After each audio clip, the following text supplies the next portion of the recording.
Emma and Robert's hearts brimmed with anticipation as they turned the key to their new home, a quaint Victorian house perched on the edge of a sleepy town. Each room they stepped into unfurled layers of perfect charm. Sunlight danced through cathedral windows, dappling the hardwood floors.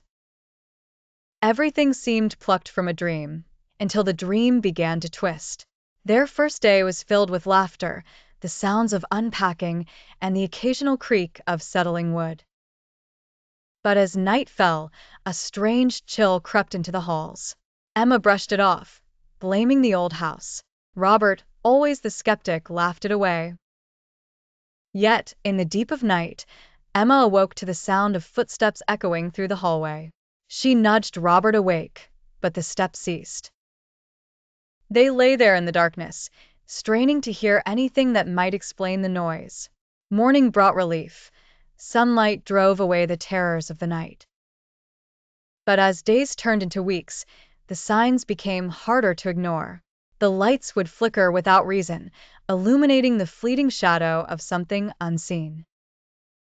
Doors that had been closed would be found ajar, an invitation or a warning. They couldn't tell. A particularly unsettling evening had Robert alone in the attic, seeking out the source of a persistent scraping noise. He found nothing but dust and forgotten memories. But as he turned to leave, a chill breath brushed his neck, and a whisper, so faint he almost missed it, crooned his name. Emma's experience was no less haunting.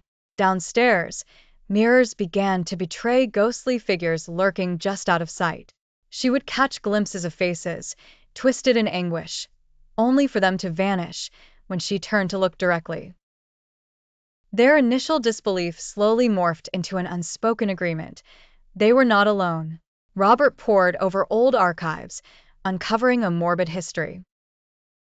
The house had been the site of tragedy, a family torn apart by madness and death.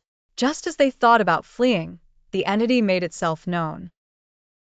A stormy night, lightning cracking the sky, and there it was, a figure at the foot of their bed, eyes glowing with a cold malevolence.